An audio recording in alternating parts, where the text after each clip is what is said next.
letzten verbleibenden Supersportler hier am Stand von Suzuki. Immerhin sind es jetzt zwei. Ich glaube, letztes Jahr war eh nur eine dort gestanden.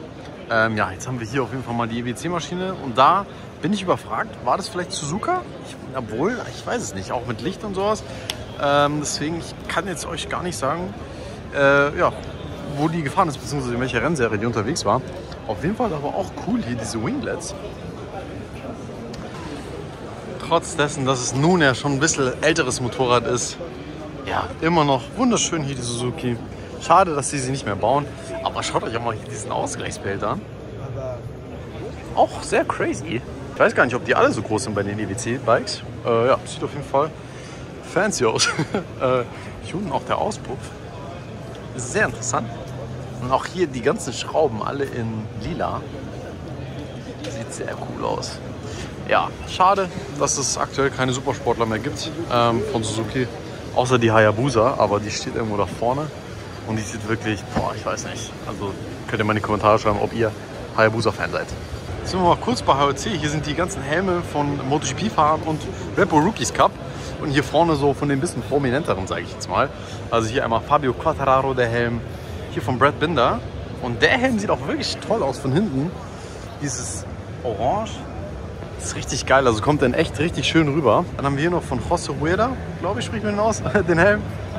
Genau, und hier Pull Out Tear aus When It's Rain Heavy von Joe Roberts, den Helm. Ah, der ist gestürzt, jetzt sehe ich.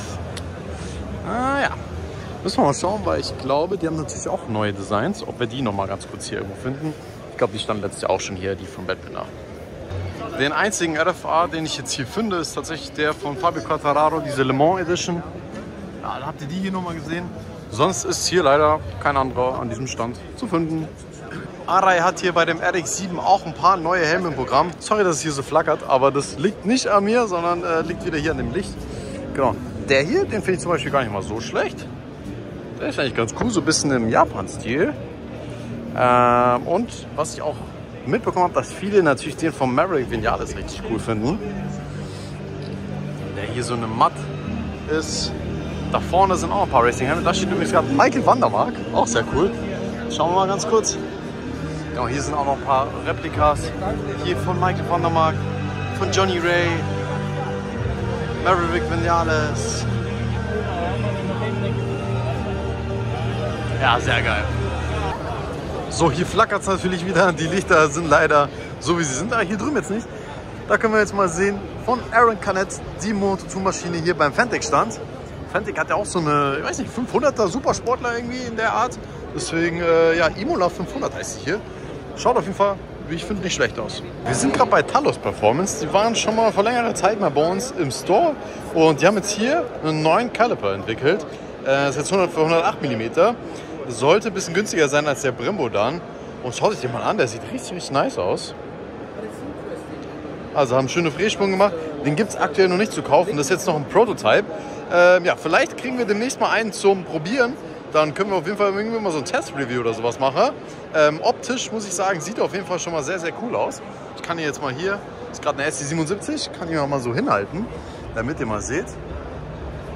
Ist jetzt zwar für die falsche Seite, ich glaube, ihr müsst auf die andere Seite, egal, damit ihr es mal ungefähr seht. Warte mal schauen.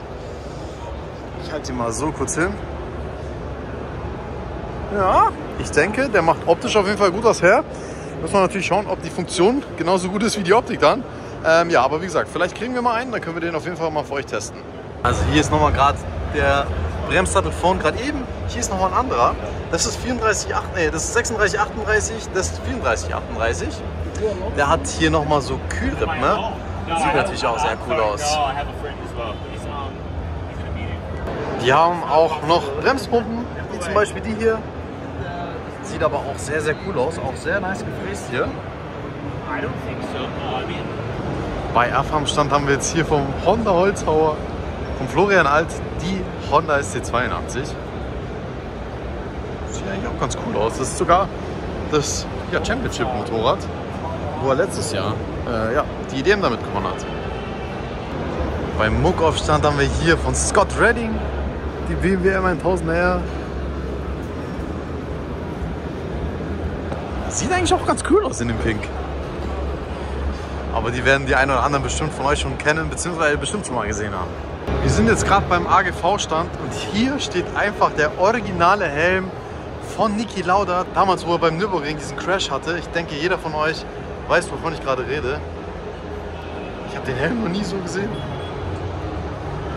Schaut euch das mal an, ich zeige ihn noch mal kurz von der anderen Seite. Ich wusste gar nicht, dass es damals ein AGV-Helm war. Krass. Hier haben wir mal einen Pista GP RR. Das gibt, glaube ich, jetzt so einen neuen Colorway. Ich bin bei AGV leider nicht ganz im Business mit dabei, deswegen weiß ich es jetzt gar nicht, ob es den vielleicht schon gibt. Aber ich glaube nicht. Schaut euch den mal an. Auch in so einer matten Variante. Da ist so ein Löwe drin. Ich weiß nicht, ob man es sehen kann. Ja, jetzt sieht man es, glaube ich, ganz gut, den Löwen. Auch hier mit dem roten Visier. Ah, und hier auch noch im Visier diese Spuren drin. Ich weiß nicht, ob es den so zu kaufen gibt. Sieht aber auf jeden Fall richtig geil aus. Hier haben wir ein paar ganz legendäre Helme. Hier von Toprak der Magny-Cours-Kombi. Hier von Bezzecchi ein Kombi. Und dann haben wir hier noch Freddy Spencer. Was haben wir da noch? Luca Marini, Andrea Iannone, Max Biaggi und Luca Salvadori. Und hier haben wir einfach den Championship-Kombi von Toprak. Schaut es euch an.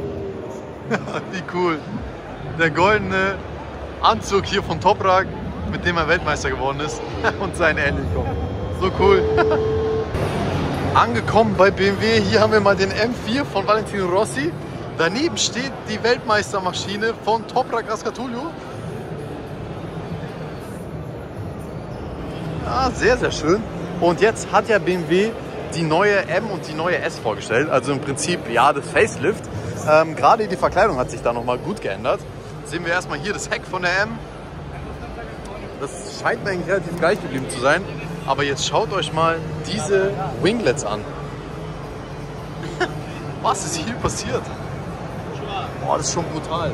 Jetzt haben wir leider, auch da vorne haben wir den Vergleich nochmal. Also hier haben wir die alten Winglets. Und hier haben wir jetzt die neuen. Und hier steht die neue S1000R, die ist auch anders geworden von der Front her. Ja, ist jetzt sehr, sehr kantig, muss ich sagen. Also jetzt hier, also erstmal kommt hier eine Kante, dann wieder hier. Na, das war früher ein bisschen runder. Ja, auch hier jetzt die Scheinwerfer und sowas, das ist alles sehr kantig geworden. Ihr könnt ja gerne mal in die Kommentare schreiben, wie euch die BMW gefällt, beziehungsweise generell diese Winglets. Würde mich auf jeden Fall auch mal interessieren. Schauen wir, dass ich hier nochmal von hinten das kurz drauf kriege. Weiß ich nicht. Schwierig, ne? Was ich jetzt gerade noch gesehen habe, die haben hier von Acra extra einen Endschalldämpfer gemacht. 2024er World Championship, richtig cool.